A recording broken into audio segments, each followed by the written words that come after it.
Welcome to Boxing During Dinner, and we're winding down the year. The last fights of the year just took place this past weekend, David.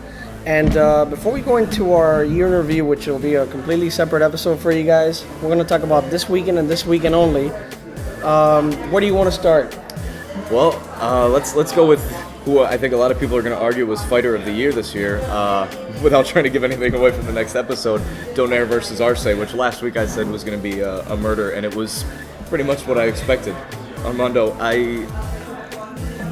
that left hook was just a matter of time. I mean, when you break down what these guys had as far as physical qualities, Donaire had an advantage in every single aspect of this fight.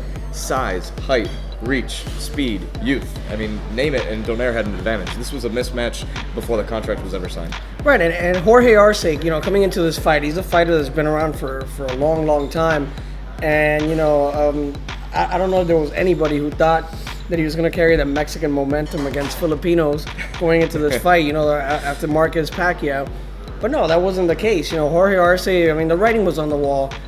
I knew it wasn't going to be a tough fight. You knew it wasn't going to be a tough fight. And the consensus was that it wasn't going to be a tough fight for Nonito Donaire.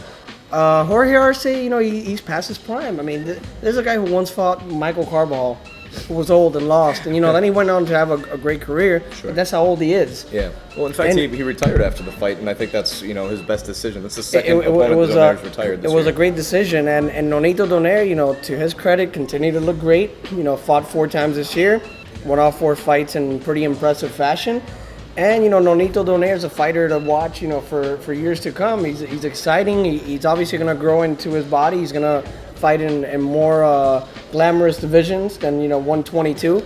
Yeah, and, something more glamorous like featherweight.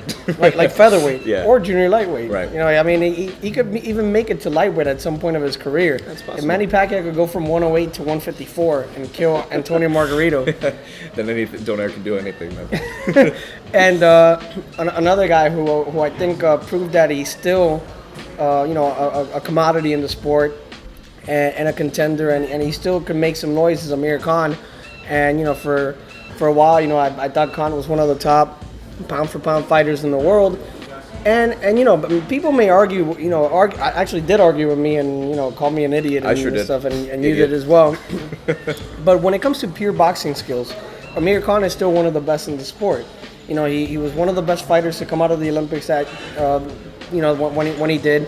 He lost to Mario Quindelon, who's a Cuban fighter, a legend in Cuba, with over 8,000 amateur fights. At this point, probably. And, when they rematched after the Olympics, Khan beat him. He handled him pretty easily.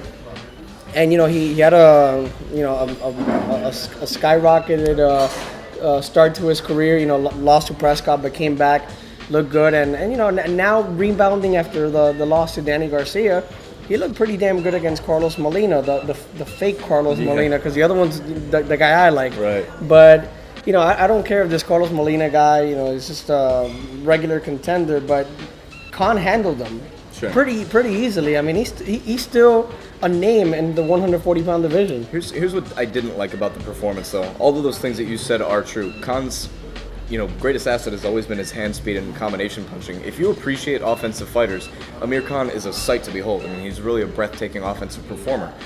Interestingly enough, I think, a lot of people question his chin, and we know that, but I think what's actually led to his chin being questionable is his defense. I'm going to actually say it's his offense. His biggest quality is his biggest flaw. Because he trusts his ability to punch in bunches and get in combinations, he stays in longer than he should.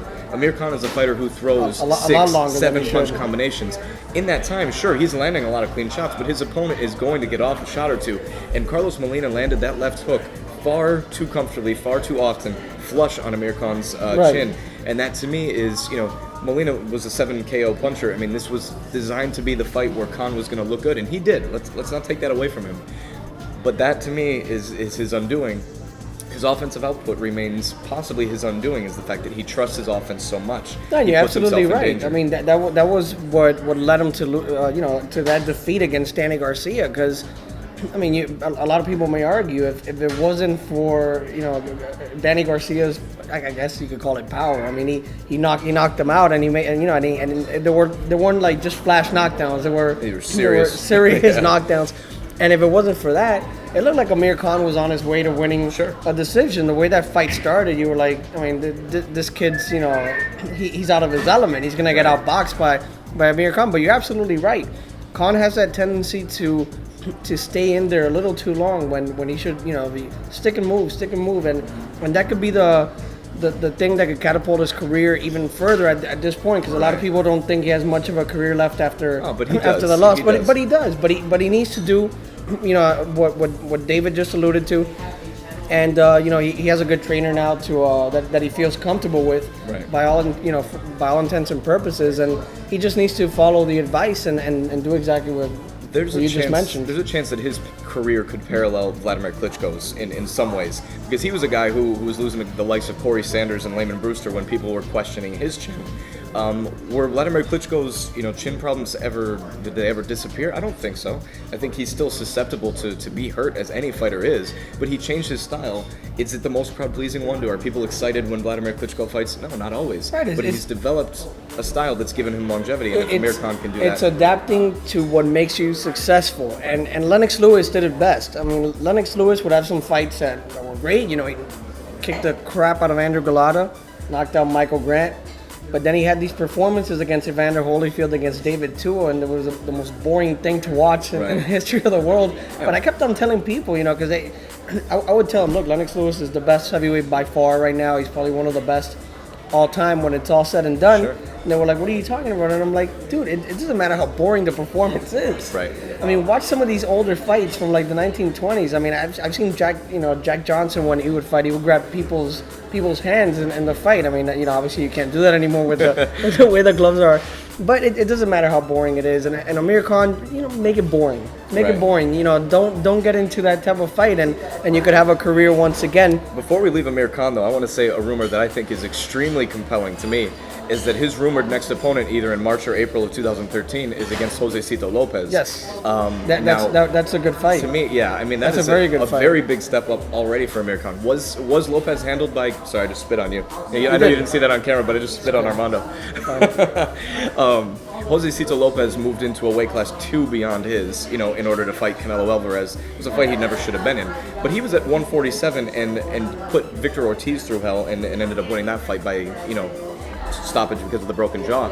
But he's at his best at 140. I think this fight is a true litmus test of where Amir Khan is, because Josecito Lopez will not give in. He will test Khan's boxing ability. He will test his chin. I think that's an exciting fight for both guys. That's an exciting fight to look forward to in 2013 if the world doesn't end on Friday. Yeah. Freaking Mayan calendar.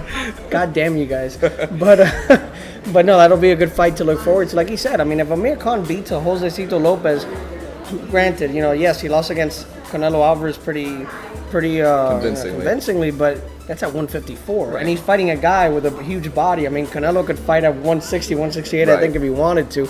But you know, to continue our show here and end it, you know, quickly, so we can get to the good stuff. To the good stuff. On the undercard of Nonito Donaire, there was a fight between these two guys, you know, a little older, Juan Manuel Marquez and Manny Pacquiao. Oh wait, that was a replay of the pay-per-view fight. Oh, crap. Yeah. No, you know, Alfredo Angulo won. I didn't think he looked all that great. Leo Santa Cruz on the Amir Khan undercard. You know, actually on earlier in the day, Leo Santa Cruz. You know, it was in a tougher fight than expected. Yeah. But this was his 5th fight of the year. I mean, this kid came out of nowhere. He's a pretty amazing fighter. Yeah, I mean, and he's been fighting, you know, defended his title 3 times this year. People want to talk about Donaire, you know, as a fighter of the year candidate because he fought 4 times. Well, Leo Santa Cruz, you know, also fought 3 world title guys, 3 fights. He's won all of them. He looked, had a pretty uneven performance to me, and I think any guy who's fought as often as he has is probably forgiven for something like that. But the kid that he fought was good. I mean, you know, just because I was looking at his record before the fight, the kid hadn't fought outside of Mexico. Right. But there's a lot of good talent that comes from there, and you know, the same thing with the kid. I think his name was Silva that fought Angulo. Yeah, who's a welterweight and moved up to 156 to fight Angulo. And he took some massive shots. I mean, Alfredo Angulo he's not going to win Boxer of the Year award. No. But he's one of the hardest hitters in all of boxing. Sure is, and this Silva kid walked through everything he threw. He took some shots that, I mean, James Kirkland couldn't take those shots earlier in the fight, and a lot of other guys couldn't take those shots earlier in the fight. I mean, they all tasted the canvas. This kid, he stood there with Alfredo Angulo. Yeah, Silva made it was pretty amazing. Interestingly enough, Silva loses the fight, but Angulo was the one who was supposed to come out and clean this guy's clock. I think the biggest winner is ironically the loser in this fight, and the biggest loser is the one who won. Silva comes up, 1.5 weight classes to challenge this guy. He's a mostly unknown guy. Imagine if he does go back down to welterweight. He's gonna get some good fights. But Angulo now, the question is have we already seen the ceiling? And I think we have. People forget because he was in a detention center for a long time that we kind of almost forgot the fact that his last fight was a brutal loss to James Kirkland. Absolutely. He's about 31 years old. He looks really ordinary against an ordinary opponent. I think, unfortunately, let's enjoy, whatever Angulo has left. And I unfortunately don't think it's going to be much longer of a career for him. Deontay Wilder, is he going to be a factor in the heavyweight division once the Klitschko's retire? Yeah, I really think that he will. Wilder is very wild. Very wild. No, he's the word I'm looking Gene for Wilder? is escaping me. But he's very patient with his punches. Willy He's Wonka. economical with his output. That guy has some of the most powerful hands, maybe the most powerful hands in the heavyweight division. He does, but he's still a big time project. Of course. I mean, I don't think he's ready for the big time. I still think the who is heavyweight the big division's time? dead. After the Klitschko's retire, who is the big time? Jonathan Banks. Jonathan Banks, Deontay Wilder? Yeah, absolutely. He could absolutely become the heavyweight champion of the world for several years. And actually, I did say it lastly, but that was for the fight. But Larry Merchant, last fight on HBO, and whether you like Larry Merchant or not, a lot of people think his opinions suck. Other people think his opinions are great. He's a staple in boxing, and just whenever Lampley will retire in the future, or a Jimmy Lennon stops ring announcing, he's a guy that you're used to turning on your television set and watching this guy calling fights. You're gonna miss Larry? I will, in some ways. It's interesting. Our generation, loosely, is 20s and 30s. We remember Larry Merchant as the guy who seemed like our drunk grandfather in the ring, asking bizarre questions and slurring his words. But Larry Merchant is known. He had poignant interviews with Muhammad Ali towards the end of his career. He's going to be best remembered by, again, our generation with what he said to Floyd Mayweather. Right. If I was 50 years younger, I would kick your ass. But Merchant was never afraid to ask a question. Biased or not, you can argue, where his thoughts were, but he asked the hard questions. And you can make an argument that he's one of the best post-fight interviewers in the history of boxing. I prefer Larry Merchant to Jim Gray. By far. Who was probably the worst in the history of boxing. But it's interesting because Emanuel Stewart unfortunately passes away. Larry Merchant retires. The whole face of HBO boxing is going to be very different moving forward. Well, we still got Harold. We've still got Harold. But for anybody who happens to watch Top Rank streams of fights like I did on accident for HBO's pay-per-view of the Marcus Pacquiao fight, you know that the broadcasters who manage the fights make a very big impact on how you experience that fight. They do. So it's definitely going to change.